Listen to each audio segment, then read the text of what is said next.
You know when everything seems to be going one way and suddenly, out of nowhere, the entire script flips? That's exactly what just happened in Formula One. The 2025 Austrian Grand Prix may have marked the moment the championship took a wild, unexpected turn, maybe even a historic one. Because what went down at the Red Bull Ring wasn't just another race weekend.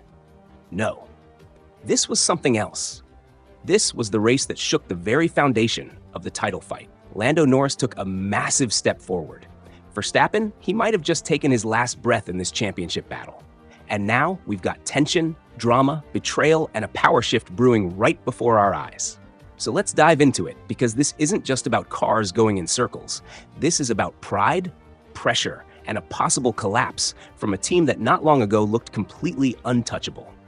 Let's start with the obvious. Lando Norris absolutely dominated the Austrian Grand Prix. He was on pole, he led nearly every lap, and he controlled that race with the calm precision of a veteran who knows his moment has arrived. And what's crazy is that he missed the first free practice session. Didn't matter. If anything, he looked even sharper once he got back in the car. From the moment qualifying started to the final lap on Sunday, Norris was in a league of his own. This was his third win of the season, and probably his most important one. Because he didn't just win a race, he made a statement. He closed the gap to Oscar Piastri in the championship to just 15 points. And make no mistake, this is now a full-on war inside McLaren. Piastri may have the edge on paper, but Norris is showing he's not just here to play the teammate game. He wants this title. Badly. Piastri pushed all race long. He tried everything.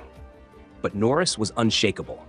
The Spanish media even called him a Terminator for how he defended his lead. And that tells you something. The way McLaren has evolved this season, it's stunning. They figured something out. Their package is just working, and both drivers are delivering.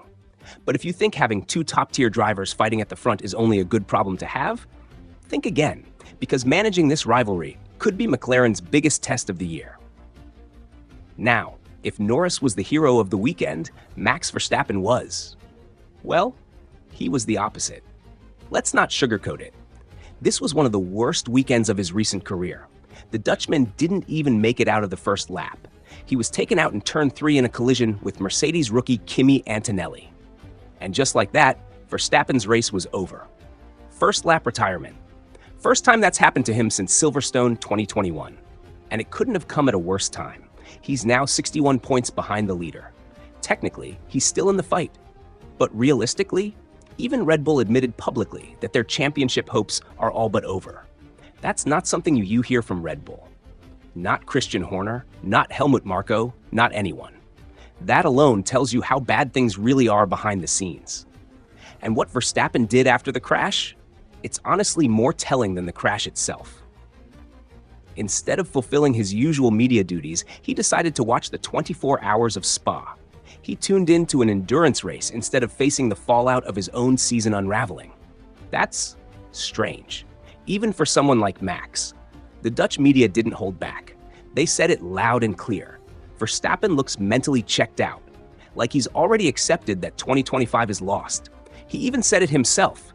Sometimes you have to accept you're not winning and just do the best you can. But come on, that's not the Verstappen we know. That doesn't sound like the guy who clawed his way through the grid for years and turned into a 4-time world champion. That sounds like a man in retreat. And the problems at Red Bull go much deeper than Verstappen's DNF. The car isn't working.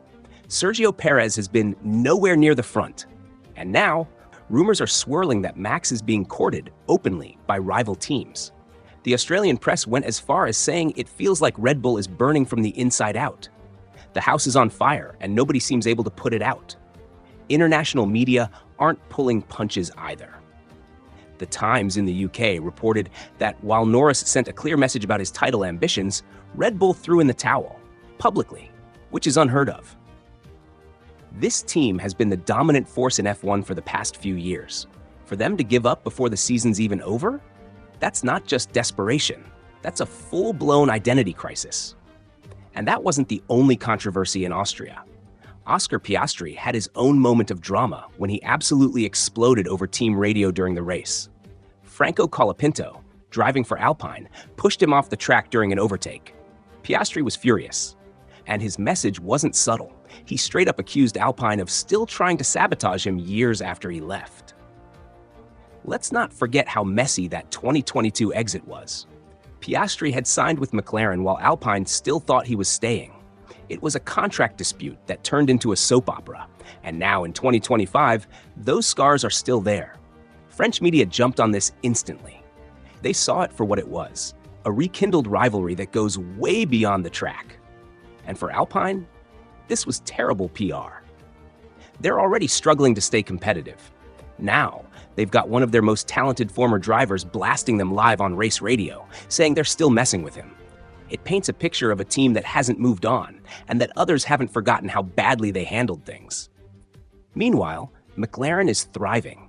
But make no mistake, they've got their own internal volcano to watch. Norris versus Piastri is a rivalry that's only going to get hotter. And we already saw the sparks in Canada when they collided during the race. This time, McLaren clearly leaned in Norris's direction. They gave him the undercut, essentially prioritizing him over Piastri.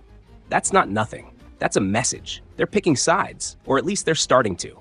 And that's dangerous in a two-driver championship fight. If they get it wrong, if the tension bubbles over, they could lose everything. Think about it. Red Bull's falling apart. Mercedes is still inconsistent. Ferrari's got their own chaos to deal with. McLaren has the fastest car and two elite drivers. This is their moment. But if they can't keep things under control, if Norris and Piastri start going full Alonso Hamilton 2007, it could all fall apart. The 2025 season doesn't look anything like what we expected. Red Bull was supposed to cruise to another title. Instead, they're spiraling.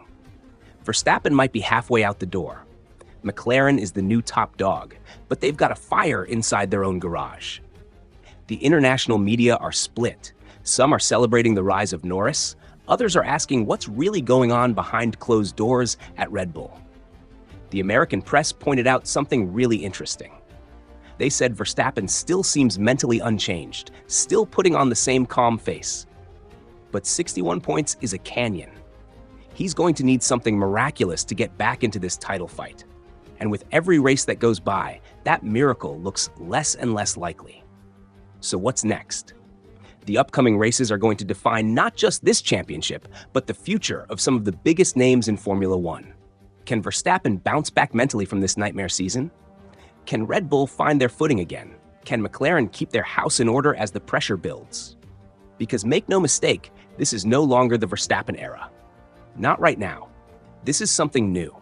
This is the rise of Norris, the coming of Piastri, and maybe, just maybe, the start of a McLaren dynasty if they play their cards right. But you know how it goes in F1. One bad decision, one blown strategy, one crash, and everything changes. Again. So what do you think? Is Verstappen really out of the fight? Did Red Bull give up too soon? And can Norris and Piastri keep it clean long enough to win both titles for McLaren? Let me know in the comments, because whatever you're thinking, trust me, you're not alone.